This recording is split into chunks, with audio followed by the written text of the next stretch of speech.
तो इस तस्वीर के साथ आज के जो बयान थे राहुल गांधी के दूसरे नेताओं के, इसके साथ शो की शुरुआत करते हैं। पहले कुछ तस्वीरें हम आपको दिखाते हैं। पिछले 6 महीने से एसआईआर के नाम पर हो रहे सियासी संग्राम का ये पूरा रिकैप है। पिछले 6 महीने में कांग्रेस और इंडिया ब्लॉक की तमाम पार्टियों ने दिल्ली से पटना और कोलकाता तक इस मुद्दे पर खूब हंगामा किया, खूब हो हल्ला मचा, सरकार को भी घेरा और चुनाव आयोग को भी। आज इस मुद्दे को सबसे बड़ा राजनीतिक मंच मिला, संसद में बहस की शुरुआत हुई तो राहुल गांधी ने अपने उन्हीं आरोपों को दोहराया जिसके साथ वो चुनाव आयोग पर लगातार हमलावर रहे हैं। लेकिन राहुल गांधी ने जब बोलने की शुरुआत की तो सीधा नहीं बोले, भाषण को थोड़ा ट्विस्ट दे दिया और इसी में आरएसएस का नाम भी आ गया। इसके बाद तो फिर संसद में संग्राम शुरू हो गया। स्पीकर से लेकर मंत्री किरण रिजिजू सबको टोकना पड़ा। The project of the RSS was to capture the institutional framework of the country, and I said how the education system has been captured. Vice Chancellor after Vice Chancellor after Vice Chancellor is placed not on merit but on the fact that he belongs to a particular organization. Second capture, which helps in destroying democracy, the capture of the intelligence agencies. We have the Home Minister sitting here. The capture of the CBI, of the ED, of the Income Tax Department. Capture of the institution that directly controls the election system of our country. The election. Rahul Gandhi के इसी बयान के बाद speaker ने कहा किसी दूसरे संगठन का नाम लेने की इजाजत नहीं दी जा सकती है। तो मंत्री किरण रिजिजू ने राहुल से मुद्दे पर बोलने की अपील की है, यह भी सुनिए। चुनाव सुधारों पर चर्चा हो रही है। सर, ये मैं उसी पे कर रहा हूं सर। आप किसी भी संगठन का नाम जो इस हाउस में उसका नाम ले लें, धमकी देंगे आप? हम लोग सुनने के लिए बैठा है। अभी तक नेता प्रतिपक्ष एक शब्द चुनाव सुधार पे अभी तक आया ही नहीं है। दरअसल राहुल गांधी जब ये आरोप लगा रहे थे बीजेपी देश की संस्थाओं पर कब्जा कर रही है, इसमें ईडी, सीबीआई, आईबी, आईटी के साथ साथ चुनाव आयोग भी शामिल है। राहुल ने आरोप लगाया कि बीजेपी चुनाव आयोग को डायरेक्ट कर रही है और इससे लोकतंत्र को नुकसान पहुंच रहा है। राहुल ने संसद में भी हरियाणा चुनाव का मुद्दा उठाया और इसे वोट चोरी का गंभीर आरोप इस पर लगाया है। We have a Brazilian woman who appears 22 times on the voter list of Haryana. Please. No. 22 times. तो एसआईआर को भले ही कांग्रेस पार्टी ने बड़ा मुद्दा बनाया हो, लोकतंत्र के लिए बड़ा खतरा बताया हो, वोट चोरी पर सबूतों के साथ कई प्रेस कॉन्फ्रेंस कर डाली हो, लेकिन जब संसद में बोलने का मौका आया तो राहुल गांधी ने बेहद छोटा भाषण दिया, आधे घंटे से भी कम बोला। लेकिन इस दौरान उन्होंने 3 अहम सवाल उठाए। पहला, चुनाव आयुक्त की नियुक्ति से जुड़े पैनल से मुख्य जो चीफ जस्टिस ऑफ इंडिया हैं उनको क्यों हटा दिया गया?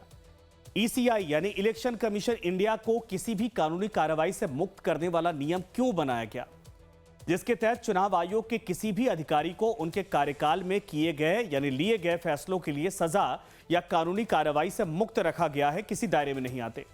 और राहुल ने तीसरा एक गंभीर और सवाल पूछा कि चुनाव के दौरान सीसीटीवी रिकॉर्डिंग और डेटा को 45 दिन बाद नष्ट करने की अनुमति आखिर क्यों दी गई है? वो डेटा किसी पार्टी को मिलता नहीं और 45 दिनों के बाद नष्ट कर दिया जाता है।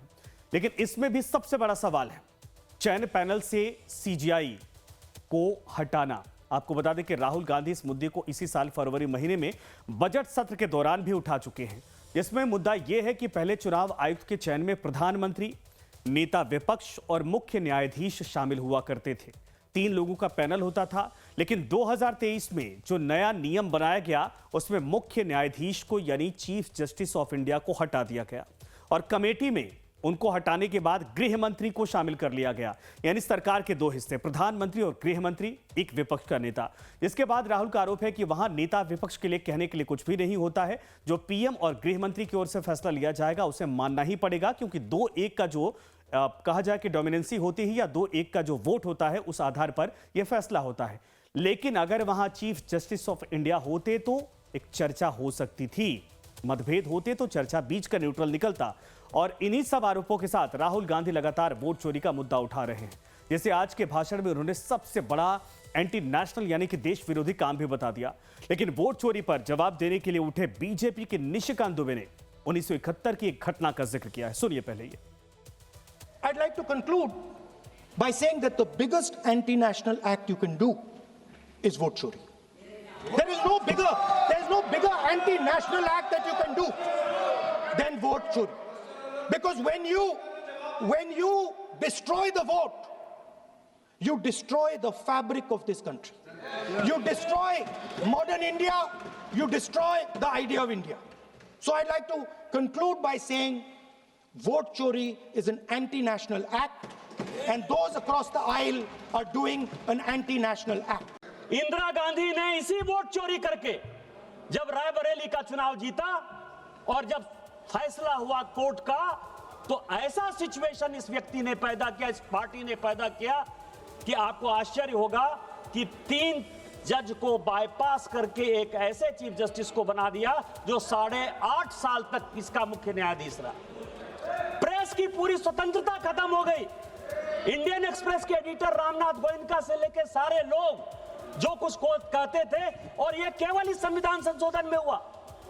आज वो इंस्टीट्यूशन की बात करते थे।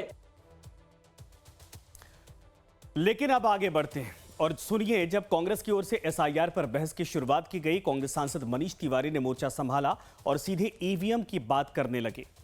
देश के 12 राज्यों में जो एसआईआर हो रहा है, उन्होंने कहा कि यह गैर कानूनी है। इतने राज्यों में एक साथ एसआईआर करवाने का नियम नहीं है, इसको तुरंत रोका जाना चाहिए। चुनाव ईवीएम की जगह बैलेट पेपर से करवाए जाने चाहिए, पुराने वक्त में यानी पुराने तरीके से होना चाहिए। देश में सबसे बड़ा चुनाव सुधार राजीव गांधी की सरकार ने किया था, जब पहली बार 18 साल से ज्यादा उम्र के लोगों को मतदान करने का अधिकार दिया गया था। चुनाव आयुक्त के लिए चयन समिति में 5 लोग होने चाहिए उनके हिसाब से, जिसमें 2 सत्ताधारी पार्टी के होने चाहिए, 2 विपक्ष के होने चाहिए और 1 मुख्य जो न्यायाधीश हैं देश के, उनको होना चाहिए, सीजीआई को होना चाहिए। और ऐसे में उनकी तरफ से कहा गया कि 5 लोगों का पैनल होना चाहिए और जो मुख्य चुनाव आयुक्त होते हैं उनकी चुनाव प्रक्रिया इस तरीके से होनी चाहिए। सुनिए आप। संविधान में ना कानून में स्पेशल इंटेंसिव रिवीजन का कोई प्रावधान, ये सिर्फ एक अख्तियार चुनाव आयोग को दिया गया था कि अगर किसी क्षेत्र में कोई गड़बड़ी है इलेक्टोरल रोल के साथ, कोई मतदाता सूची ठीक नहीं है, तो उसको ठीक करने के लिए for reasons to be recorded in writing and reasons to be made public, तो ही आप एसआईआर कर सकते हैं। आप पूरे बिहार के लिए एसआईआर नहीं कर सकते, आप पूरे केरल के लिए एसआईआर नहीं कर सकते, आप पूरे पश्चिम बंगाल के लिए एसआईआर नहीं कर सकते। 100% वीवीपैट की काउंटिंग हो, और या जो से बढ़िया सोल्यूशन है कि हमको पेपर बैलेट में वापस चला जाना चाहिए। बहुत सारे ऐसे मुल्क थे जिन्होंने ईवीएम का प्रयोग किया था, जापान, जर्मनी, अमेरिका, जहां पे ये आजाद हुए थे, वो सारे पेपर बैलेट पे वापस क्यों चले गए? क्या कारण था कि वो पेपर बैलेट पे चले गए? वो कारण ये था that after all the EVM is a machine and any machine can be manipulated.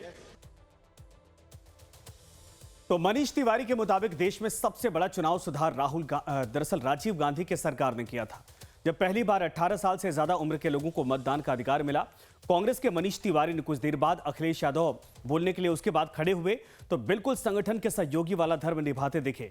Congress नेता राहुल गांधी की ओर से चयन समिति का जो मुद्दा उठाया गया था, अखिलेश ने उसका समर्थन किया है। अध्यक्ष महोदय, चुनाव जीते जाते हैं, हारे जाते हैं। कभी कोई चुनाव जीतता है, कभी कोई चुनाव जीतता है। एक समय था जब हम लोग कांग्रेस पार्टी से लड़ते थे, और एक समय आ गया कि जब हम आपसे लड़ रहे हैं। चुनाव कभी ये जीतते हैं, कभी वो जीतते हैं, कभी मैं जीतता हूं। एक समय था अध्यक्ष महोदय में 5 लोकसभा का सांसद था यहां। इस बार हम लोग भारतीय जनता पार्टी को दूसरे नंबर करके सबसे 1 नंबर पे समाजवादी पार्टी आई है। तो अखिलेश यादव ने एसआईआर और वोट चोरी पर बोलते हुए यूपी के कई उदाहरण सामने रखे। आरोप लगाया कि रामपुर का चुनाव बीजेपी ने वोट चोरी करके और चुनाव आयोग की वजह से जीता है। लेकिन इसी दौरान संसद में हंगामा शुरू हो गया और इस दौरान अखिलेश यादव ने एनडीए के किसी सांसद को अनपढ़ तक कह दिया। अध्यक्ष महोदय, जब हम ये बात समझ गए कि इलेक्शन कमीशन बायस्ड है, अध्यक्ष महोदय, ये जो नए लोग इधर से उधर खिसक गए हैं, या ना बोलने तो अच्छा ही है। अध्यक्ष महोदय, माननीय सदस्य कुछ जानते नहीं है, ये ना पढ़े लिखे हैं ना कुछ जानकारी रखते हैं। मैं ये कह रहा हूं, मैं ये बात इसलिए कह रहा हूं, ये अनपढ़ इसलिए हैं अध्यक्ष महोदय, मैं ये बात इसलिए कह रहा हूं कि जो घटनाएं मैं बता रहा हूं, मैंने एक एक घटना इलेक्शन कमीशन को टैग किया है, एक एक वीडियो इलेक्शन कमीशन को दिया है, एक एक पत्र लिखा है इलेक्शन कमीशन को। अगर एक भी कार्रवाई की हो तो मुझे बता दें, अगर ये जानते हो। कांग्रेस के सुझाव का खुलकर समर्थन करते हुए अखिलेश यादव ने भी मांग कर दी कि चुनाव ईवीएम से नहीं बल्कि बैलेट पेपर से होने चाहिए। इलेक्शन बैलेट पेपर से होना चाहिए, और इसलिए होना चाहिए कि बहुत प्रश्न लग रहे हैं, बहुत उंगली उठ रही है, इलेक्ट्रॉनिक चीजों पे बहुत सवाल खड़े हो रहे हैं, और केवल भारत के अंदर लोकतंत्र में नहीं, दुनिया के लोकतंत्र में। और ये जो लोग कुछ कह रहे हैं इलेक्ट्रॉनिक की बात और टेक्नोलॉजी की बात कर रहे हैं, मैं उनसे कहना चाहता हूं कि भारत और जर्मनी की तुलना कर लें, भारत और अमेरिका की तुलना कर लें, भारत की और जापान की तुलना कर लें, हम कहां खड़े हैं। अगर वो संपन्न देश जो टेक्नोलॉजी में हमसे कई गुना आगे हैं, अगर वो स्वीकार नहीं कर रहे ईवीएम, तो आखिरकार हम ईवीएम को क्यों स्वीकार कर रहे हैं। लेकिन कांग्रेस और एसपी दोनों की ओर से जब ईवीएम पर सवाल और बैलेट पेपर से चुनाव की बात हुई, तो बीजेपी की ओर से इसका भी जवाब दिया गया कि ईवीएम किसके वक्त में, किसके जमाने में देश में आया। ये ईवीएम कांग्रेस लेकर आई सर,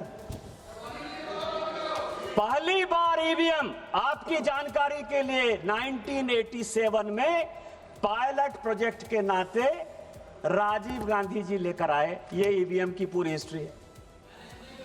और 91 में जब नरसिम्हा राव की सरकार आई तो उन्होंने तय किया कि ईवीएम आएगा, और ईवीएम आएगा, ऐसे नहीं आएगा सर।